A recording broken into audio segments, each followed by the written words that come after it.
How we doing? This is Destination Denver, Colorado, and today, 10 reasons why you need to move to and live in Denver, Colorado in 2024, and we're starting right now.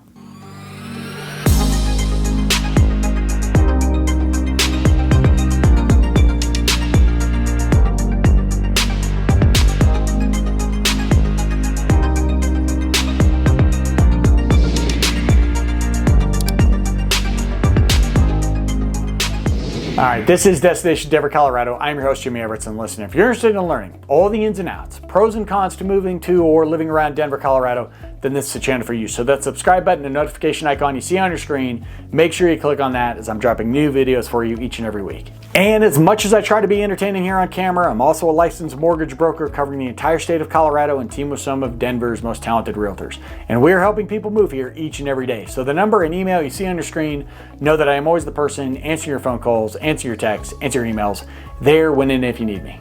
Now that we have that fun-filled stuff out of the way, let's get to what we're here for, and that is 10 reasons why you need to move to and live in Denver, Colorado in 2024.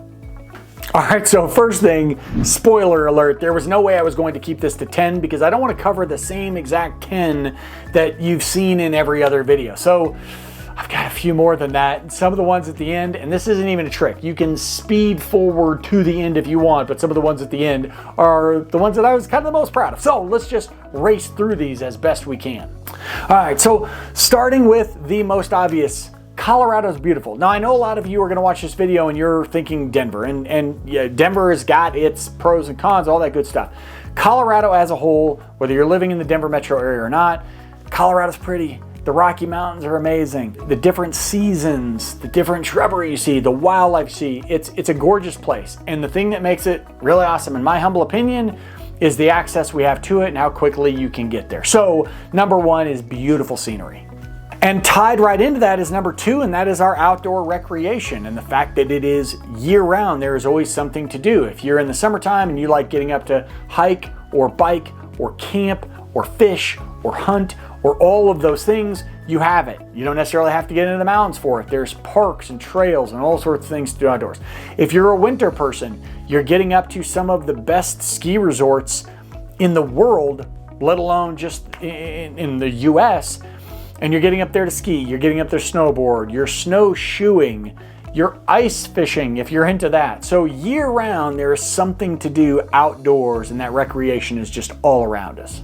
Third up on the list, and this just isn't Denver, it's statewide, but we have a pretty strong economy based on several different factors. You've got Denver, you've got Broomfield. Down south, you've got Colorado Springs.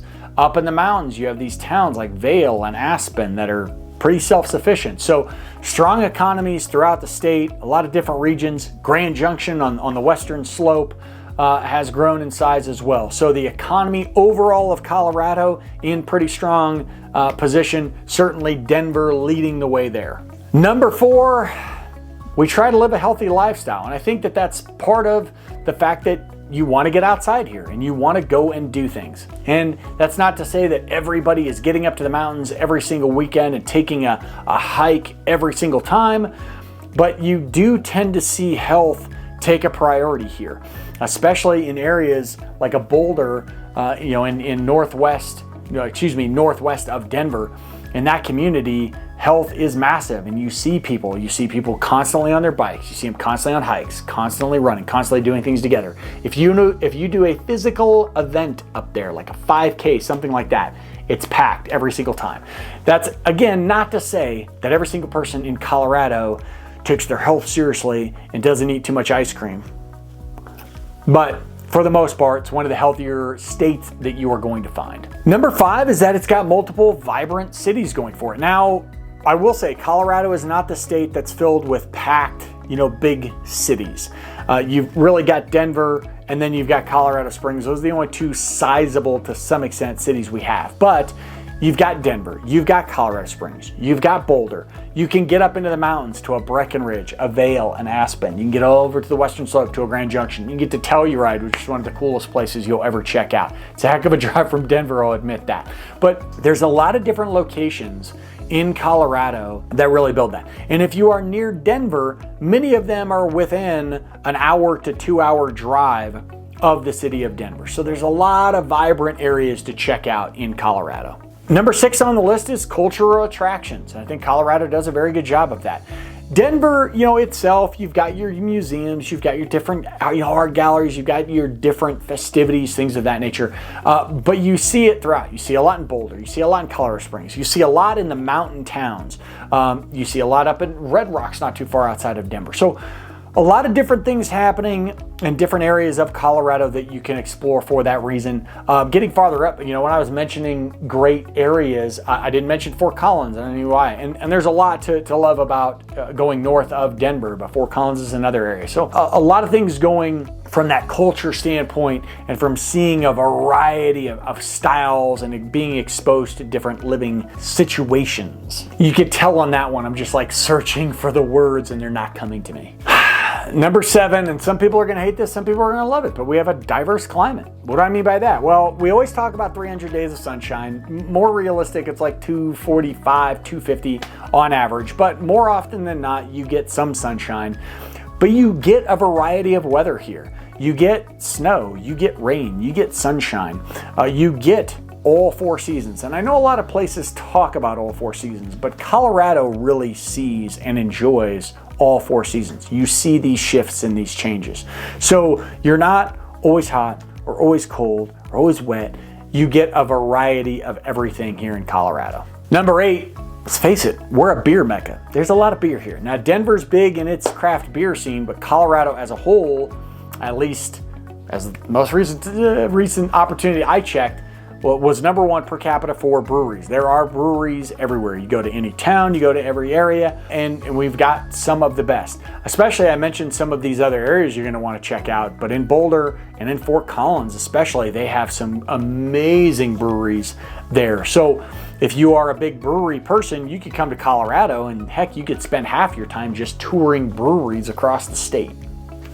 Number 9 on the list is educational opportunities, and Colorado, especially when it comes to higher ed, ranks pretty high. And so you've got multiple high-ranking universities. You've got the University of Colorado, you've got Colorado State University, you've got the School of Mines in Golden, which is a high-level, nationally ranked engineering school. You've got CU Denver, you've got Metro, you've got Colorado Christian, you have the Anschutz campus in Aurora that's huge in the medical field, and the University of Colorado's health department is there. So a lot of different educational opportunities here around Denver. You've got schools in Colorado Springs, you've got schools in Pueblo, you got schools along the Front Range. So when it comes to higher education, Colorado, definitely a big destination. Of all of those, the University of Colorado tends to rise to the top, and that's just because Boulder is a very cool town, and that school, now I hear all my Colorado State friends talking smack already, but those are going to be your big 2. I can't talk about education without giving a shout out to Colorado State University for its veterinarian program and equestrian program. So if you are into the animals and you love those, Colorado State's going to be a place you're going to want to check out. And here I was about to finish with education without mentioning the University of Denver, or DU. I have a bunch of friends who are about to lose their mind. So the University of Denver, you want to talk about a spectacular campus and a highly rated school. Again, nationally, huge for business, law, but it's kind of like a baby Notre Dame, in my humble opinion. And I do mean baby because Notre Dame's campus is just incredible, but DU, spectacular. I'm almost embarrassed that one didn't come out of my mouth first. It is one of the best and most well-respected schools in all of Colorado. And number 10, I told you I didn't hit a 10, but sports. Sports a big deal in Colorado. Now, yes, this is mainly in Denver, but you have all of your sports. You have pro football with the Broncos. They're finally starting to win again. I'm not saying they're good yet, but at least they're winning some games. Got the NBA champion Denver Nuggets, Colorado Avalanche, 2 years off a Stanley Cup championship. The best, I make this joke every time, the best minor league baseball team to ever be allowed to play in the majors, the Colorado Rockies. You got Colorado Mammoth lacrosse. You got Colorado Rapids soccer. You got indoor lacrosse, outdoor lacrosse. We don't get any PGA tours out here yet, or for some reason, but there's some great golf courses out here. So when it comes to sporting events, you can go to a ton of them. They are everywhere. Going into some of our bonuses, I can't talk about Colorado without talking about it being pet friendly. We love our pets. We especially love our dogs. And if you go anywhere, especially around Denver, you can bring your dogs to a lot of different places, breweries, shops, what have you. In the mountains, they kind of get, a lot of them, they even get looser. One of the reasons that I love breweries so much is they tend to be the places that you're allowed to bring animals. So breweries always get a thumb up for me, but we are extremely dog friendly. And if you have a dog and we meet, it is kind of a requirement that I'm allowed to pet the dog unless they're gonna bite me, and then it's still, I should be able to pet it until it bites me. And rolling right along, because I told you I've got some, is the richness of our music scene here in Colorado. And I do mean that. In and around Denver, there's a ton of venues, and we talk about Red Rocks Amphitheater, that's always the one that comes to the top. But music is just a big thing in and around Denver. And then as you get into the Front Range, there's still events. You go up to Fort Collins, they've got great events. Boulder, you get into the mountains, Breckenridge, Frisco. Music is a big thing throughout Colorado, whether you are actually going to a concert, whether you're going to a bar and hearing someone just play some live music. You kind of get that throughout Colorado, whether it's in the city, mountain towns, what have you. It's fantastic. And a couple cool ones that I thought about was like the historical richness of Colorado. It's something about, the gold rush and the old west, people moving out this way. And so you see it in Denver, you see it in neighboring towns like getting into Golden, and then as you get into the foothills and you get into the mountains, the history of the Old West is everywhere. Some places have it, a bit more than others, but I love the history of Denver. But I love the history of Colorado. And also along with that history is the fact that as you get into the mountains, you have kind of an astronomer's haven here. Now, not right in the heart of Denver, but once you start getting into the mountains, there's these areas where, man, you can just see the stars. And it's important to some of these communities. So they have restrictions on how much light exposure there can be because they want to be able to see those stars. And so, whereas in Denver, you might not have the best starry skies, there's too much light around. Once you get up into the mountains, you can see everything and it's incredible.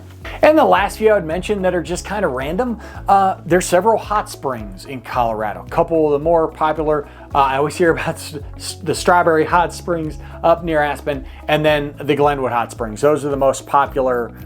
There's a couple different pools there now, but Glenwood Springs, which is about 3 hours outside of Denver. But there are hot springs scattered all over Colorado in different places. And if I try to name them all off, I'm gonna start butchering the names, and then someone's gonna watch this and be like, Jimmy, you're an idiot. That's not what it's called, and that's not how far it is to drive there. But check out hot springs. There's plenty to choose from. And then tied to that, or not really, you've got unique festivals. And it's festivals in towns like Denver and Boulder and Parker, and then all these like mountain festivals and Oktoberfests and different holiday fests and music fests. So there's just fests happening all over the state of Colorado. It seems like every single weekend, if you really wanted to, there's somewhere in Colorado you could go for a festival that's worthwhile. And last, because we can't have 10, I end up with 17, is the diverse wildlife out here. I think it's very cool that you can drive. Again, you could be in Denver and you'll see you'll see deer, you'll see elk, it could be pretty random there. You'll see raccoons. I almost ran over one last night. But as you get into the mountains, you'll see, hopefully from a distance, you'll see bears, you'll see mountain lions, you'll see rams. You see a little bit of everything. We have a ton of wildlife here. Certainly there's some areas where you're going to want to be cautious. If you're taking a hike in the middle of nowhere, you need to be aware of your surroundings to some extent. But I think overall wildlife plays a big factor here in Colorado, and I really embrace that. So did you watch this video thinking that you were going to find 10 reasons and then you found 17? I don't know, but hopefully those 17 were enough to convince you that it's a great idea to call me and tell me about number 18, 19, and 20. So that number and email showing up on your screen, know that I am always the person answering your phone calls, answer your texts, answer your emails, there when and if you need me. This is Destination Denver, Colorado. This is Destination Denver, Colorado. I am your host, Jimmy Everts. That was 10. It's like 17 reasons why you should move to and live in Denver, Colorado in 2024. And when you do, can't wait to see you. And until I do, peace.